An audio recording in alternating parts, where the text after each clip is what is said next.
नमस्कार दोस्तों, मैं रोहन शर्मा स्वागत करता हूं सभी का आपके अपने चैनल ज्योतिष एंड वास्तु में। कैसे हैं आप सभी।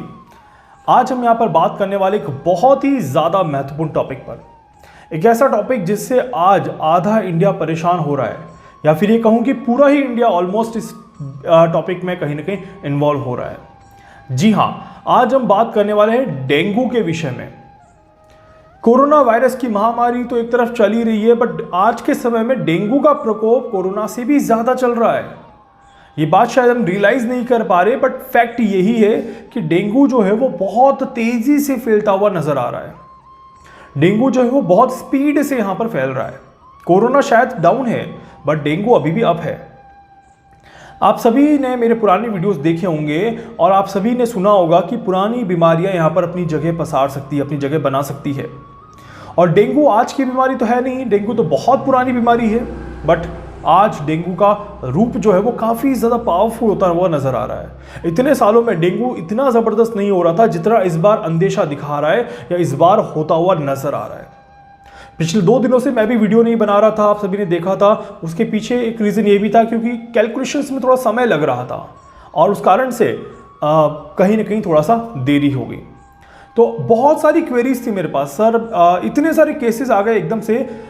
डेंगू के बहुत ज़्यादा केसेस मेरे पास रखे हुए थे कि सर आज ये हो गया, यहाँ पे डेंगू फैल रहा है, फरीदाबाद में पूरा फरीदाबाद डेंगू से उलझा हुआ है, या फिर उत्तर भारत के कुछ इलाके जहाँ पर डेंगू बहुत ज़्यादा हो रहा है, वेस्ट बंगाल की तरफ से डेंगू के केसेस आ रहे हैं, बहुत सारे डेंगू के केसेस। इतने सारे लोग डेंगू से बीमार हो रहे हैं, उनकी कुंडलियाँ मैंने देखी है, उनको एनालिसिस किया, उसके बाद आज मैं ये वीडियो यहाँ पर बना पा रहा हूँ। जब कोरोना वायरस आया था और कोरोना वायरस की हमने कैलकुलेशन करी थी, तो उसके अकॉर्डिंग भी मैंने चीज़ें देखी और चीज़ें बताने की कोशिश करी। डेंगू पे तो हालांकि मैंने पहले भी बहुत बार रिसर्च किया है, पहले भी बहुत बार प्लेनेटरी पोजीशंस को देखने की कोशिश करी है, और इस बार भी मैं वही चीज़ यहाँ पर देख रहा हूँ, वही पैटर्न यहाँ पर देखता हुआ नज़र आ रहा है। देखिए, डेंगू एक ऐसी बीमारी है जो कहीं ना कहीं राहु केतु के इन्वॉल्वमेंट के साथ, मंगल के इन्वॉल्वमेंट के साथ ज़्यादा होती है। ये एक ऐसा वायरस है जो आपके ब्लड को इफेक्ट करता है, सीधा का सीधा आपके ब्लड पे इम्पैक्ट डालता है। अब क्योंकि एस्ट्रोलॉजी में सबसे पहला प्लैनेट जो आता है ब्लड के लिए वो मंगल आता है। Mars is not the only planet, but Mars is the most powerful planet for the blood. इस बात का ध्यान रखिएगा। हर बार ब्लड की बीमारी में मंगल का योग या रोल रहे ऐसा जरूरी नहीं है, बट कुछ विशेष केसेस में मंगल का रोल होना बहुत ज़्यादा जरूरी हो जाता है। यहाँ पर कोरोना वायरस एक तरफ से साइड में है, but dengue, malaria, chicken pox ये ऐसी बीमारियां हैं जो जगह लेती जा रही हैं, जो अपनी अपनी पैर को पसारती जा रही है। खासकर डेंगू तो बहुत ही ज़्यादा पावरफुल यहाँ पर चल रहा है। आखिर ग्रहों में ऐसा क्या परिवर्तन हो गया अचानक से कि ये बीमारियां यहाँ पर अपना पैर पसारने में मजबूत होती जा रही है और ये बीमारियां अपनी जगह बनाने में मजबूत होती जा रही है। आखिर ग्रहों में ऐसी कौन सी चीज़ नज़र आने लग गई, इसको हम समझने की कोशिश करते हैं। अगर हम कुछ दिनों पीछे चलें तो शायद डेंगू इतना ज़्यादा नहीं था। कुछ एक आधा केसेस समय के अकॉर्डिंग जो आ रहे थे वो आ रहे थे, बट इतना ज़्यादा केसेस बढ़े हुए नहीं थे। जब से मंगल ने परिवर्तन किया और मंगल यहाँ पर कन्या राशि में गए, तब से डेंगू का केसेस यहाँ पर जो है वो थोड़ा सा ज़्यादा होना शुरू हुआ, या फिर ये कहूँ कि डेंगू की शुरुआत होना शुरू हो गया। इसके अलावा एक और महत्वपूर्ण चीज़ जो यहाँ पर योग बना था, ये योग बना था आपका राहु का गुरु के साथ चंडाल योग। अब देखिए, राहु का गुरु के साथ चंडाल योग बन जाना, दूसरी तरफ मंगल का सूर्य के साथ बैठ के अस्त हो जाना, ये भी कहीं ना कहीं आपको इंडिकेट देता है कि बीमारी आने वाली है, ब्लड से रिलेटेड बीमारी आने वाली है और कहीं ना कहीं परेशानियां होने वाली हैं। इधर हम देखें तो राहु प्रबल होता जा रहा है धीरे धीरे। जैसे मैंने पहले पिछले वीडियो में भी कहा कि राहु यहां पर पावर जनरेट कर रहा है। बहुत लंबे समय से राहु शांत है और राहु ज़्यादा देर तक शांत रह भी नहीं सकता। वो एक ऐसा प्लैनेट है, जैसे ही मौका मिलेगा मौके का फ़ायदा उठाने के लिए दौड़ेगा। बहुत कम प्लैनेट ऐसे होते हैं जो कि मौके का फ़ायदा उठाते हैं, बट राहु मौके को छोड़ने वालों में से नहीं है। तो इसीलिए जैसे ही गुरु ने मौका दिया, जैसे ही गुरु नीच का हुआ, राहु ने फटाक से मौके को पकड़ लिया और उधर से मंगल ने भी अपने आप को डाउन करके राहु को प्रबल कर दिया और इस कारण से योग यहाँ पर ये बन गया। चंद्रमा जैसे जैसे गोचर में परिवर्तित होता जा रहा है, वैसे वैसे राहु को बल मिलता जा रहा है। तो ये भी एक बड़ी बात है। तो इसीलिए यहां पर अगर देखा जाए तो ना तो चंद्रमा सपोर्ट कर रहा है, ना राहु सपोर्ट कर रहा है, ना ही गुरु सपोर्ट कर रहा है, और उस कारण से कहीं ना कहीं इस तरह की दिक्कतें परेशानियां होती जा रही हैं। और राहु जब तक सपोर्ट नहीं करेगा बीमारी बढ़ती जाएगी, और राहु जब तक कि खिलाफ रहेगा, राहु जब तक परेशान रहेगा, तब तक कहीं ना कहीं चीजें भी परिवर्तित होती रहेंगी। जब मैं ये कैलकुलेशन कर रहा था तब चंद्रमा और राहु का ग्रहण योग भी बन रखा था। जब मैं प्रश्न कुंडली लगा रहा था इसके ऊपर, तब चंद्रमा और राहु का ग्रहण योग भी यहां पर दिख रहा था। तो आज की डेट में अगर हम देखें तो सबसे पहले कि मंगल जो अस्त है और सूर्य और मंगल का जो कंजक्शन बना हुआ है, ये काफी ज्यादा प्रभावित करता है हमारी बीमारियों को, हमारी डेली लाइफ को। और काल पुरुष की कुंडली अगर आप देख लीजिएगा तो काल पुरुष की कुंडली में ये पूरा जो योग बना हुआ है, ये छठे घर पे बना हुआ है।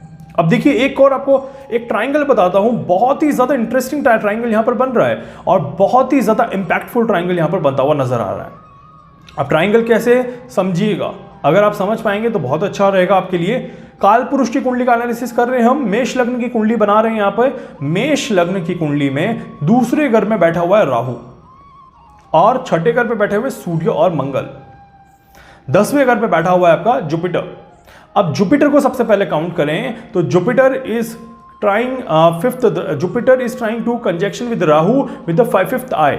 10, 11, 12, 1 और 2 नंबर 5 आता है, 5वीं दृष्टि नंबर 2 पर पड़ती है। तो यहां पर जुपिटर राहु, अब राहु जा रहा है मंगल के साथ, कैसे वो भी चेक कर लेते हैं यहां पर। तो यहां पर देखिए काल पुरुष की कुंडली, मेष लग्न की कुंडली, दूसरे घर से काउंट करेंगे 2, 3, 4, 5 और 6, मतलब कि 5वीं दृष्टि जो जा रही है वो छठे घर पे जा रही है, जो कि सूर्य और मंगल को परेशान करती है। So there is a triangle between the Rahu, Mangal और जुपिटर। इट्स लाइक इस शेप में ये बना हुआ है, जहां पर एक तरफ राहु का एक्सिस, एक तरफ मंगल का एक्सिस आता है, और दोनों ही एंगल जो बनते हैं वो यहां पर जुपिटर पर आकर सेंट्रलाइज होते हैं। तो पहली चीज एस्ट्रोलॉजिकल टर्म पे अगर मैं बात करूं तो ये तो कंफर्म हो गया कि जुपिटर ने नीच का बनके डेंगू के केसेस को बढ़ा दिया। जुपिटर ने नीच का होके डेंगू को ज्यादा प्रभावित कर दिया। उत्तर दिशा में ज्यादा फैल रहा है, देख सकते हैं हम, उत्तर दिशा के प्लैनेट्स हैं ज्यादा प्रभावी हो रहे हैं और ज्यादा दिक्कतें परेशानियां यहां पर पैदा कर रहे हैं। अब ठीक कब होगा, आखिर कब डेंगू के केसेस जो है वो कम आना शुरू हो जाएंगे और कब हमें राहत मिलना शुरू हो जाएगी? भाई राहु तो कृत्तिका नक्षत्र में पहुंच चुका है, सूर्य के नक्षत्र में पहुंच चुका है, सूर्य पर दृष्टि भी दे रहा है और सूर्य खराब है। तो जब तक सूर्य अच्छा नहीं हो जाता, जब तक राहु सूर्य से मुक्त नहीं हो जाता या सूर्य राहु से मुक्त नहीं हो जाता, तब तक तो ये यहां पर कहीं ना कहीं रहेगा ही रहेगा, पहली चीज। दूसरी चीज, मंगल जब तक चेंज नहीं हो जाता तब तक भी ये रहेगा ही रहेगा। और तीसरी चीज, गुरु जब तक राहु से मुक्त नहीं हो जाता तब तक ये रहेगा ही रहेगा। अब देखिए राहु एक है, प्लैनेट एक है, और 3 बड़े प्लैनेट को अपने कब्जे में लेके बैठा हुआ है। गुरु को बैठा हुआ है, मंगल को बैठा हुआ है और सूर्य को बैठा हुआ है। इसीलिए सारी की सारी कहानी जो चल रही है वो राहु के इर्द गिर्द चल रही है, और यहीं पर राहु के इर्द गिर्द कहानी चलने के कारण से यहां पर हम देख सकते हैं कि किस तरह से राहु प्रभावी होकर यहां पर हम सभी के सामने दिख रहा है। और ये दिखाता है कि राहु जो है वो प्रबल हो रहा है, राहु जो है वो पावरफुल हो रहा है, राहु अपनी एनर्जी को बढ़ाने की कोशिश कर रहा है। इधर मंगल से एनर्जी खींच रहा है, इधर गुरु से एनर्जी खींच रहा है, और इधर सूर्य के तो नक्षत्र में बैठा हुआ है, तो सूर्य की तो एनर्जी वैसे भी लेके बैठा हुआ है। तो अब क्या ये डेंगू लंबे समय तक परेशान करेगा? तो देखिए मोटा मोटा अगर मैं आपको कहूं तो आप यकीन माने या ना माने, बट 22 या 23 नवंबर तक तो ये डेंगू हमें परेशान करता ही रहेगा। उससे पहले डेंगू पूरी तरह से समाप्त हो जाए ऐसे चांसेस तो मुझे बिल्कुल भी नहीं दिखाई देते। जब तक कि गुरु पूरी तरह से स्टेबल नहीं हो जाता तब तक तो ये डेंगू रहेगा। अब इसमें थोड़ी सी अच्छी न्यूज कब से आने लग जाएगी, कब तक थोड़ा अच्छा दिखने लग जाएगा, उसको हम देखते हैं यहां पर। तो यहां पर अगर हम देखें तो जुपिटर मार्गी हो जाएगा 20 अक्टूबर के बाद। जुपिटर 20 अक्टूबर के बाद मार्गी हो जाएगा, सूर्य राशि परिवर्तन कर चुका होगा, राहु के एक्सेस से मुक्त हो चुका होगा, और मंगल भी अपने आप को सुधार चुका होगा। तो यहां पर यह वो समय बनेगा जब डेंगू में रिकवरी दिखने लग जाएगी, जब डेंगू में पॉजिटिव चेंजेस यहां पर दिखने लग जाएंगे, जब डेंगू में चीजें अच्छी होने लग जाएंगी। तो कहीं ना कहीं यहाँ पर एक बहुत अच्छा रिजल्ट हमें देखने को मिलेगा। तो जिस तरह से अभी चीज़ें चल रही हैं और जिस तरह से चीज़ें दिखाई दे रही हैं, ये सारी चीज़ें दिखाती हैं कि आने वाला कम से कम 20 से 25 दिन जो है वो डेंगू के लिए थोड़ा सा खराब है, बट आफ्टर दैट हमें बहुत अच्छा रिजल्ट यहाँ पर देखने को मिलेगा और डेंगू में हमें काफ़ी ज़्यादा अच्छा रिजल्ट हम लेकर के आ पाएंगे। तो एक चीज़ ये बहुत अच्छी रहेगी आप सभी के लिए, इवन सिर्फ डेंगू नहीं, बाकी दूसरी बीमारियों के लिए भी, कोरोना वायरस की बात नहीं कर रहा हूं, बाकी दूसरी जनरल बीमारियां जो पुरानी बीमारियां हैं, क्योंकि अभी पुरानी बीमारियां उठ के आ रही है, एक तरह से कहीं ना कहीं हिस्ट्री रिपीट कर रही है, पुराना आपके सामने प्रकट हो रहा है। तो इसीलिए ये जो पुरानी बीमारियां हैं ये धीरे धीरे वापस से डाउन हो जाएंगी और आपको कोई दिक्कत, कोई परेशानी यहां पर देखने को नहीं मिलेगी। So this is very very important thing, आपको इस चीज को समझना होगा और पैनिक होने से कोई फायदा नहीं है। प्रैक्टिकल चीज है, प्रैक्टिकल चीज को प्रैक्टिकल तरीके से समझेंगे तो शायद सारी चीजें आपके सामने यहां पर रहेंगी। अभी जो बेसिक कैलकुलेशन ऑफ डेंगू थी ये मैंने आपको एक्सप्लेन करी है। इसी तरह से मलेरिया, चिकन पॉक्स और पानी की बीमारियां यहाँ पर बढ़ सकती हैं, पानी से होने वाली बीमारियां यहाँ पर परेशान कर सकती हैं। डायरिया भी मैंने कहा था, डायरिया बढ़ेगा, या फिर खाने के कारण से फूड पॉइजनिंग हो सकती है, ये भी हो सकता है। यहाँ पर थ्रोट इन्फेक्शन, गले में इन्फेक्शन, ये हो सकता है, जो कि बहुत ज़्यादा नॉर्मल है। It is not a corona virus, it is look like a corona virus.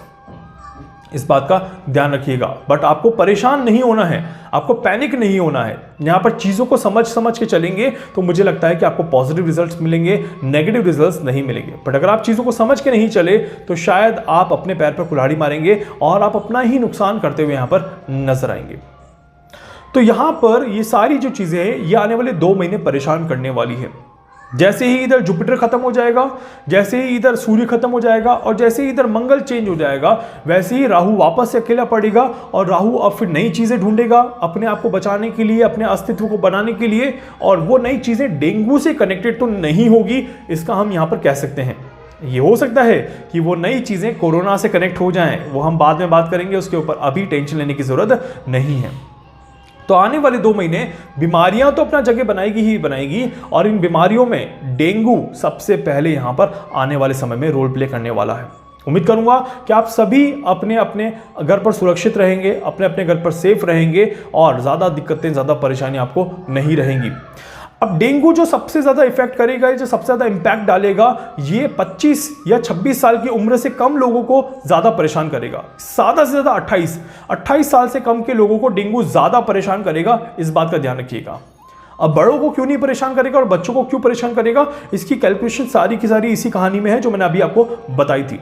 तो इसीलिए आप सभी को थोड़ा सा रिलैक्स रहना है, परेशान नहीं होना है, पैनिक नहीं होना है, और आप सभी जितना आराम से चीज़ों को करने की कोशिश करेंगे उतना ही आपको फायदा मिलता जाएगा।